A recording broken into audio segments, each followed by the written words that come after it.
Les damos la bienvenida a su tiempo devocional Palabra y Café, el aroma de la palabra del Señor en nuestros corazones, fortaleciendo nuestra fe. Con el pastor Richard Rodríguez. Por R12 Radio, más que radio, una voz que edifica tu vida. Bienvenidos.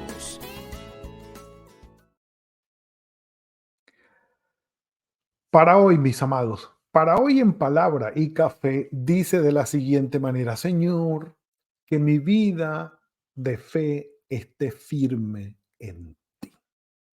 Estamos en la temporada Palabra desde la prisión, mirando y yendo a las palabras, o mejor, a las cartas que Pablo escribiese desde la prisión, las cartas o la correspondencia desde la cárcel, detrás de los barrotes confinados que estaba Pablo, y escribió la carta a los Efesios, a los Filipenses y a los Colosenses y a Filemón. Y ustedes dirán, bueno, eso no fue lo primero que Pablo escribió, y es correcto, no fue lo que primeramente escribió, porque las cartas de Pablo y las cartas del género epistolar en el Nuevo Testamento no está organizado de acuerdo con la cronología de los años o del tiempo en que fueron escritas. ¿Sabe por qué las cartas tienen el orden que tienen? ¿Por qué primero va Romanos? ¿Sí? ¿Y por qué después primera y segunda a los Corintios, Gálatas, Efesios, Colosenses, Filipenses y todas las demás? Porque vienen en orden descendente de mayor a menor en cantidad de capítulos que tienen, de la más grande a la más pequeña. Ese es el orden. Y si quieren pueden revisar los capítulos que tienen y nos vemos mañana. Por ahora, perdónenme, estamos en Colosenses capítulo 2, en los versículos 4 en adelante hasta el 7, 4 al 7. Vamos a revisar esos versículos porque allí Pablo nos entrega hoy un punto importante que él trató con los colosenses, y no solamente con ellos, obviamente, pero los trató con los colosenses de una manera puntual, entendiendo que, número uno, Pablo no estaba con ellos. Pablo no había ido a donde ellos no habían visto a Pablo, es decir, la cara de Pablo era para los colosenses desconocida. Número uno.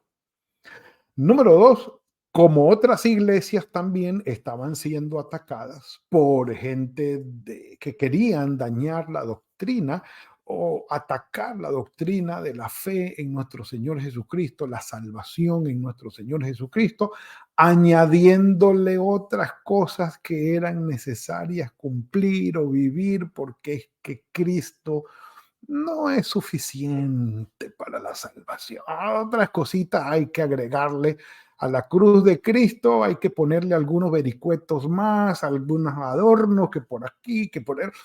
Así que pilas. Entonces Pablo, muy preocupado porque él deja entrever siempre, o no deja entrever, lo dice de frente: yo sufro y me duele cuando atacan a los hermanos con falsas doctrinas, y no solamente los atacan, sino que cuando esto prospera, y no prospera para bien, sino que prospera para inseguridad, para incertidumbre, para confusión, y finalmente crean caos y daño en la grey, en la iglesia del Señor.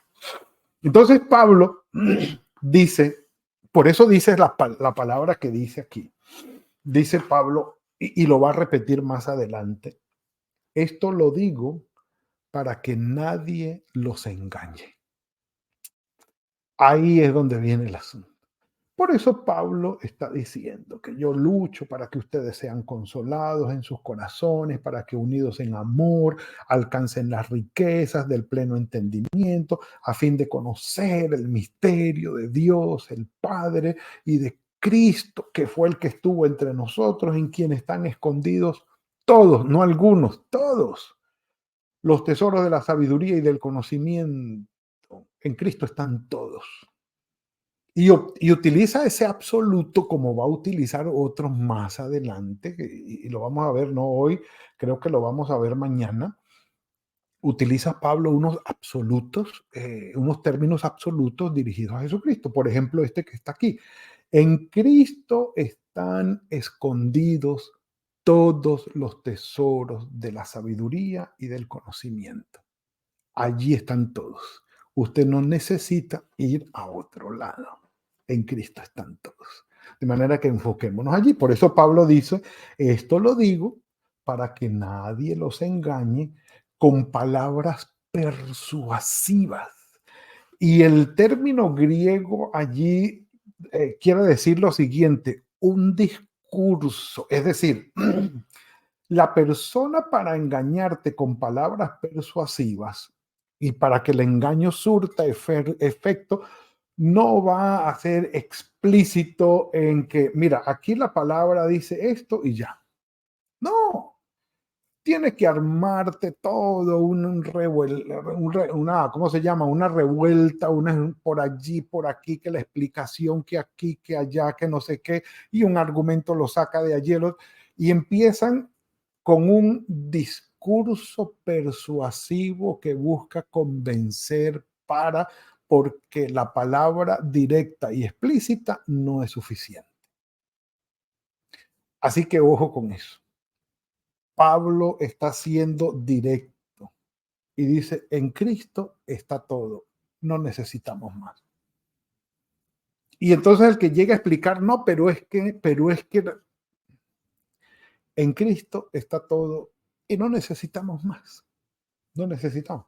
Pablo le está diciendo de esa manera, que nadie los engañe con palabras persuasivas, porque lo que les decía, aunque estoy ausente en el cuerpo, dice Pablo, no obstante en espíritu estoy con vosotros, y es el único que lo puede decir, gozándome y mirando vuestro buen orden y la firmeza de vuestra fe en Cristo. Yo estoy en espíritu con vosotros, y Pablo no lo dice porque no puede estar allá, sino porque en realidad su espíritu se angustia o se preocupa de alguna manera por los colosenses y por la fe de ellos, y porque no ha podido ir a verlos, ellos no los conocen, y él anhela en su corazón la firmeza de la fe de los colosenses.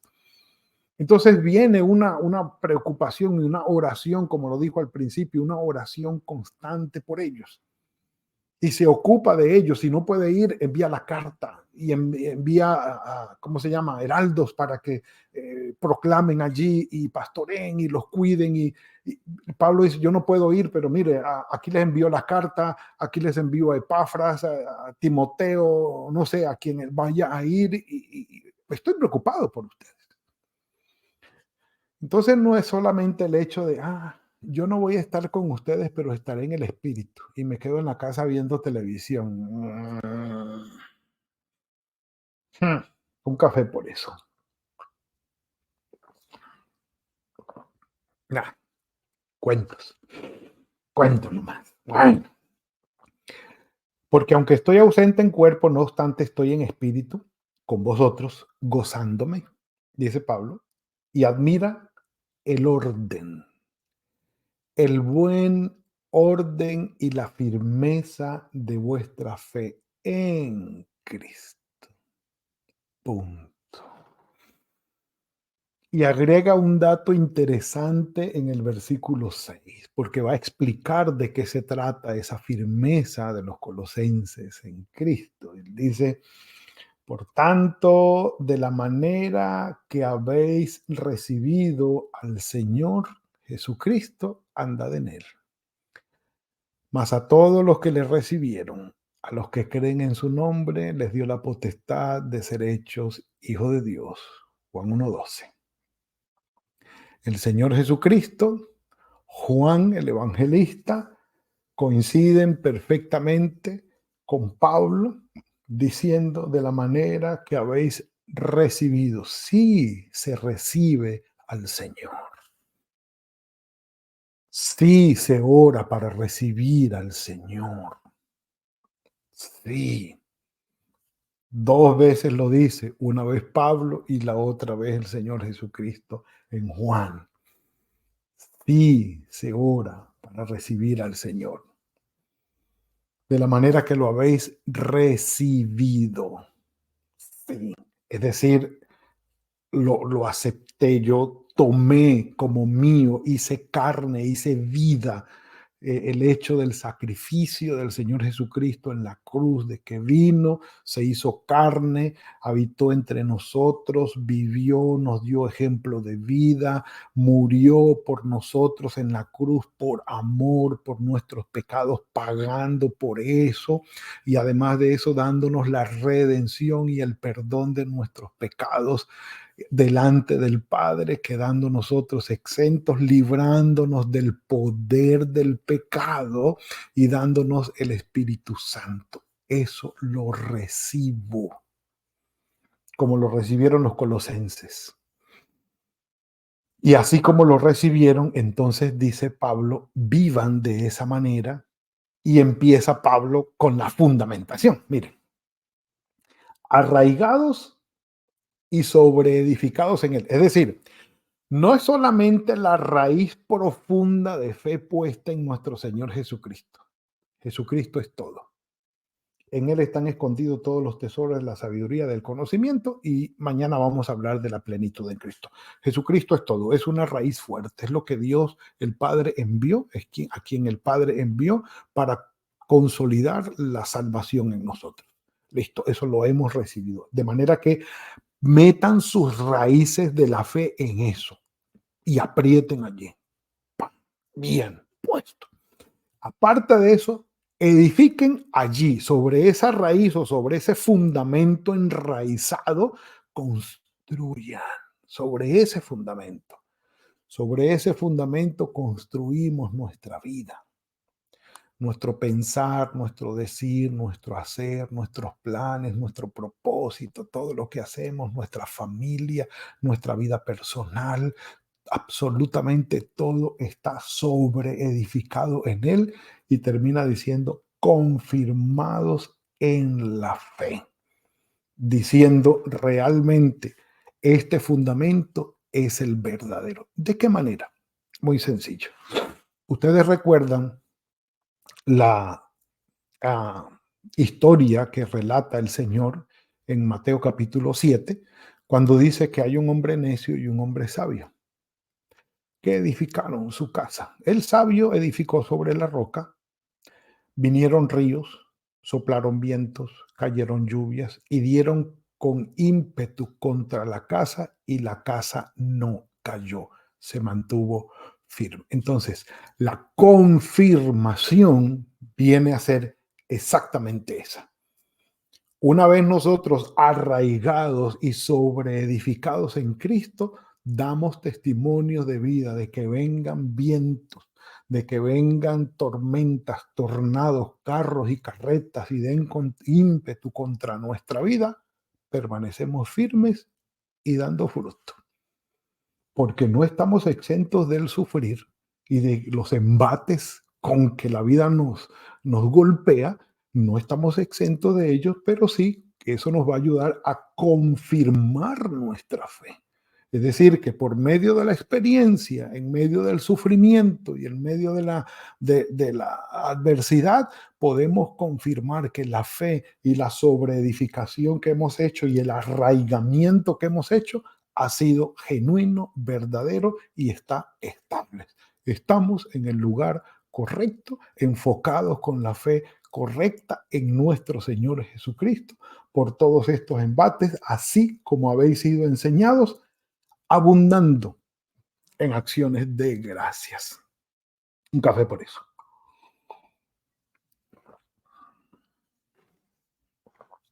Mis amados, puestos los ojos en Jesús, el autor y consumador de la fe. ¿Has recibido a Cristo como tu Señor y Salvador? ¿Has recibido por la fe que Dios te ha dado? Porque Dios nos ha dotado a todos los seres humanos, a todos, con fe y con arrepentimiento. Nos ha dotado con los elementos necesarios para que podamos ver el sacrificio de Cristo, saber del sacrificio de nuestro Señor y recibirlo por fe, arrepentirnos pedirle perdón al Señor y pedirle que venga a nuestra vida, como Él lo ha dicho. Si lo hemos recibido, andemos en Él. Estamos arraigados, estamos firmes. Que ninguna otra propuesta por fuera de Jesucristo nos mueva de nuestra fe. Él es suficiente. Y mañana lo vamos a ver en el próximo Palabra y Café. Seguro que sí, en el nombre del Señor. Puestos los ojos en Jesús, el autor y consumador de nuestra fe. Mis amados, la figura que llega a mi corazón siempre cuando preparo estas cosas que hablan de nuestro Señor Jesucristo son los discípulos en la barca. Pedro saliendo de la barca, poniendo sus ojos en el Señor Jesucristo y caminando hacia Él. Quitando Pedro los ojos de nuestro Señor Jesucristo y empezando a sentir el viento y mirando las olas, empezó a hundirse. Sálvame, Señor, que perezco. Y el Señor le dijo, ven aquí, hombre, ¿por qué dudaste? En otras palabras, ¿por qué quitaste tus ojos de mí? Mis amados, somos personas, fallamos, otros van a fallar. No pongamos nuestra mirada, no nos arraiguemos, no nos sobreedifiquemos ni confirmemos nuestra fe en las demás personas. No, los demás van a fallar, nosotros vamos a fallar.